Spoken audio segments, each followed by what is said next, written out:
नमस्कार दोस्तों, मैं हूँ नेहा और मैं आ गई हूँ अपने दूसरे वीडियो के साथ। आप आशा करती हूँ आप सब स्वस्थ हैं, अच्छे हैं। इससे पहले कि मैं अपना वीडियो शुरू करूँ, मैं आप सबको थैंक यू बोलना चाहती हूँ कि आपने मेरे पहले वीडियो को इतना पसंद किया, सराहा और मुझे काफ़ी एनकरेज किया कि मैं और वीडियोस बनाऊँ। तो मैं ये अपना दूसरा वीडियो बना रही हूँ जो कि मकर संक्रांति के ऊपर है, जो कुछ ही हफ्ते पहले पार हुआ है। तो इस वीडियो के माध्यम से मैं आप सबसे शेयर करूँगी कि हमने क्या क्या किया यहाँ पे और मेरे लिए ये फेस्टिवल इतना स्पेशल क्यों है, और कुछ चाइल्डहुड मेमोरीज़ है मेरी जो आप सबसे शेयर करना चाहूँगी इस वीडियो के माध्यम से। सो चलिए शुरू करते हैं। तो जैसा कि हम सब जानते हैं, मकर संक्रांति तो इंडिया के हर एक पार्ट में मनाया जाता है और हर एक कल्चर में मनाया जाता है, जिसे अलग अलग नाम से हम जानते हैं और अलग अलग के तरीके से इसे सेलिब्रेट करते हैं। जैसे कि तमिलनाडु में इसे पोंगल कहते हैं, गुजरात में इसे उत्तरायण कहते हैं, बंगाल में इसे पोष पर्व कहते हैं, नॉर्थ ईस्ट में इसे माघ बिहू कहते हैं और वैसे ही पंजाब में इसे लोहड़ी कहते हैं। तो हमारे बिहार झारखंड में इसे मकर संक्रांति कहते हैं। तो ये ऐसे तो संक्रांति हर महीने ही होता है, लेकिन मकर संक्रांति कुछ खास होता है, इसलिए हम इसे मनाते हैं। तो होता ये है कि सूर्य अपनी परिक्रमा जब करते हैं तो वो 14 जनवरी को मकर राशि में प्रवेश करते हैं। और जैसा कि हम सब जानते हैं, मकर राशि का स्वामी शनि है, तो ऐसा मान्यता है कि सूर्य भगवान अपने पुत्र शनि देव के घर आते हैं, उन्हें उनकी गलतियों के लिए माफ़ी देते हैं और साथ में अपना आशीर्वाद देते हैं। तो ये तो अपने आप में ही एक सेलिब्रेशन है। और अगर आपने महाभारत देखा होगा या फिर पढ़ा होगा या कहीं पे भी सुना होगा, तो आपने भीष्म पितामह के बारे में तो ज़रूर ही सुना होगा कि उन्हें इच्छा मृत्यु का वरदान अपने पिता से मिला था।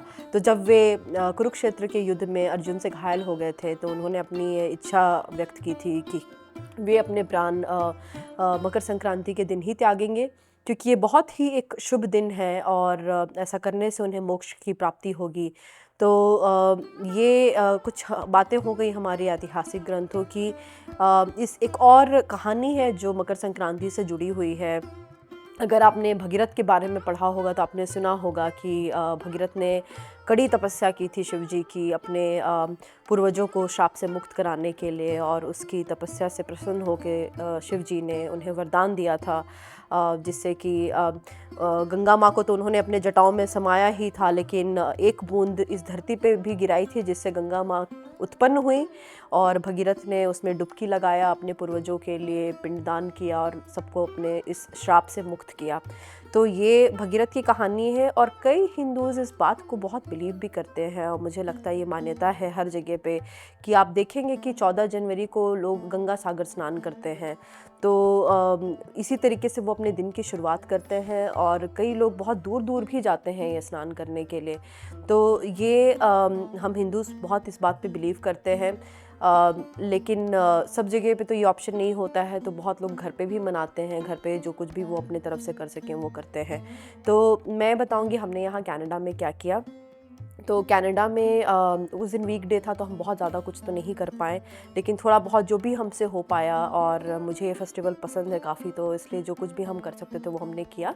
तो हमने सुबह में एज़ यूजुअल वीकडे था तो हमने लॉगिन किया, अपना काम शुरू किया। उसके बाद नहा के हमने सूर्य भगवान को अर्घ दिया और उसके बाद फिर हमने दान की जो भी चीज़ें होती हैं, जैसे खाने पीने की चीज़ें हो गई, दाल चावल हो गया, तिल हो गया, ये सब चीज़ें हमने दान करने के लिए छुके और भगवान को प्रणाम करके अपना दिन शुरू किया। और इसके बाद फिर हमने दही चूड़ा और गुड़ खाया। दही चूड़ा और गुड़ बहुत ही स्पेशल है, मुझे ये इतना पसंद है कि मुझे नहीं लगता है कि मुझे संक्रांति के लिए इसका इंतज़ार करना पड़ता। मैं ऐसे भी खाती हूँ, मुझे बहुत अच्छा लगता है। और मैंने आलू गोभी और मटर की सब्ज़ी बनाई थी जो कि मेरे घर पे हर साल बनता है, तो ये बहुत दिन से प्रथा चली आ रही है, तो मैंने वो भी बनाया था। और फिर दिन में वापस हम अपने काम पे लग गए। और मैंने अपनी मम्मी को शुरू से देखा था, ये उनका रूटीन है, वो अभी भी ये करती हैं। मकर संक्रांति के एक दिन पहले तरह तरह की लड्डू बनाती हैं, सफ़ेद तिल की, काले तिल की, और साथ साथ में मूढ़ी की लड्डू और तिलकुट वगैरह तो वहाँ आसानी से मिल ही जाता है।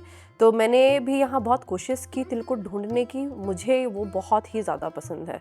और जैसे मैंने पहले वीडियो में बताया था कि यहाँ बहुत सारी चीज़ें बहुत सहूलियत के साथ मिल जाती हैं और इतने इंडियन स्टोर्स हैं, लेकिन लेकिन अनफॉर्चुनेटली मुझे तिलकुट कहीं पे भी नहीं मिला, किसी भी स्टोर में नहीं मिला। मुझे बहुत डिसअपॉइंटमेंट हुआ कि मुझे ये क्यों नहीं मिल रहा है, मुझे बहुत मन था खाने का। तो मैंने पहली बार इसे घर पे बनाने की कोशिश की। तो मैंने एक दिन पहले शाम को, वीकडे था इसलिए मैंने शाम को ही एक दिन पहले मूढ़ी की लड्डू बनाए, तिलकुट बनाया, और साथ साथ में पाटी सापटा जो कि एक तरह का पीठा है जो चावल के आटे, नारियल गुड़ वगैरह से बना रहता है, वो मैंने बनाया था। ये जनरली बंगाली फैमिलीज़ में बनती है। तो जैसे मैंने बताया था कि मेरे हस्बैंड बंगाली हैं और उनके घर में मकर संक्रांति के दिन तरह तरह का पीठा बनता है, और हमारे डे टू डे खाने में भी बहुत सारा बंगाली बिहारी फ्यूजन रहता है खाने पीने का। तो मैंने ये बनाया था। ये काफ़ी टेस्टी होता है और बहुत हेल्दी भी होता है क्योंकि इसमें गुड़ और नारियल भी रहता है। तो मैंने ये सब पकवान 2-3 तरह के बनाए थे, और फिर ज़्यादा कुछ तो हमने नहीं किया, वापस हम अपने काम पे लग गए डेली रूटीन की तरह। और शाम को फिर हमारे कुछ फ्रेंड्स घर पे आए थे, हमने खिचड़ी खाया, मैंने खिचड़ी बनाया था, और ये पकवान का भी आनंद उठाया सबने। और उसके बाद फिर हम सीधे चल गए मंदिर, जो कि आप इस वीडियो में भी देख रहे हैं कि ये एक राधा कृष्ण मंदिर है जो हमारे घर से 30 मिनट की दूरी पे स्थित है। हम हमेशा यहाँ जाते हैं, और यहाँ पे बाकी अन्य देवी देवताओं की भी पूजा होती है। तो हम यहाँ चले गए, हमने जो भी हमने दान के लिए निकाल के रखा था ये सब हमने पंडित जी को दिया, भगवान को प्रणाम किया। और ये मंदिर बहुत अच्छा है, इसमें कई एक तरह की कल्चरल एक्टिविटीज़ भी होती है।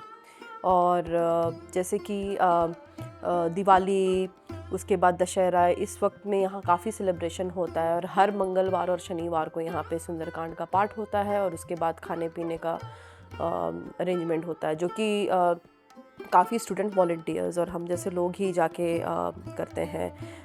खाना भी हम लोग खुद बनाते हैं, जो पंडित जी भगवान को भोग पे लगाते हैं, और बाद में फिर हम सब वो प्रसाद को ग्रहण करते हैं। तो ये बहुत अच्छा लगता है मुझे, मैं यहाँ अक्सर आया करती हूँ। और ये तो यहाँ पे हमने जो कुछ भी जितना हो पाया वो सब हमने किया।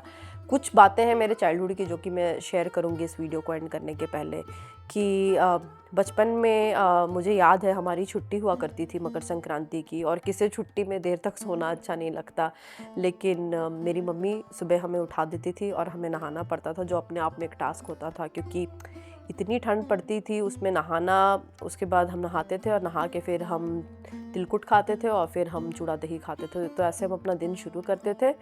और इसके अलावा हमारे होम टाउन में एक मेला लगता है जो कि वहाँ के मूलवासी लगाते हैं, जिसे हम टूसू परब कहते हैं, जो कि नदी के किनारे लगता है। तो मेरी काफ़ी अच्छी मेमोरीज़ है उस मेले में घूमने की। तो मेरे मामा जो हैं वो हम सब कज़न्स को लेके जाते थे इस मेले में, हम घूमते फिरते थे, वहाँ मेले का आनंद उठाते थे, और फिर हम नदी के उस पार नाव में बैठ के जाते थे और घूम फिर के आते थे। तो काफ़ी मज़ा आता था। थोड़ा बात मैं इस पर्व के बारे में भी करना चाहूँगी जो वहाँ के मूलवासी मनाते हैं। ऐसे तो ये फसलों का त्यौहार है और लोग इसलिए मनाते हैं ताकि वो प्रकृति को धन्यवाद कर सकें। तो इसमें बहुत सारी चीज़ें होती हैं, जैसे विभिन्न तरह के पकवान आप देखेंगे मेले में बिकते हुए, हैंडीक्राफ्ट्स तरह तरह के, और वहाँ के लोकगीत, नृत्य, ये सब तो आप देखेंगे ही। इसके अलावा इस मेले की सबसे बड़ी जो ख़ास चीज़ है वो है मुर्गा लड़ाई। 2 पक्ष अपने मुर्गे को लड़वाते हैं और जिनका मुर्गा जीतता है उसे वो दूसरा मुर्गा भी मिल जाता है, जो कि काफ़ी, मैं शायद डिस्क्राइब नहीं कर सकूँ शब्दों में, लेकिन वो देखने में बड़ा ही मज़ा आता है। और इसके अलावा पशु पक्षी भी बिकते हैं इस मेले में। तो ये मेला बाकी मेले से थोड़ा हटके होता है, लेकिन हमारे लिए यही एन्जॉयमेंट था, यही फ़न था और बहुत अच्छा लगता था। अब तो काफ़ी साल हो गया है मैंने ये मेला नहीं देखा है, क्योंकि मैं उस समय में जाना नहीं हो पाता है। लेकिन ये सब चीज़ें हैं, ये कुछ मेमोरीज़ हैं मेरी बचपन से जुड़ी हुई, और बस हमने इसी तरीके से अपना ये फेस्टिवल सेलिब्रेट किया। और जैसे कि मैंने बताया ये फेस्टिवल मेरे लिए बहुत ख़ास है, और जैसा मैंने पहले वीडियो में भी कहा था, I just love my culture.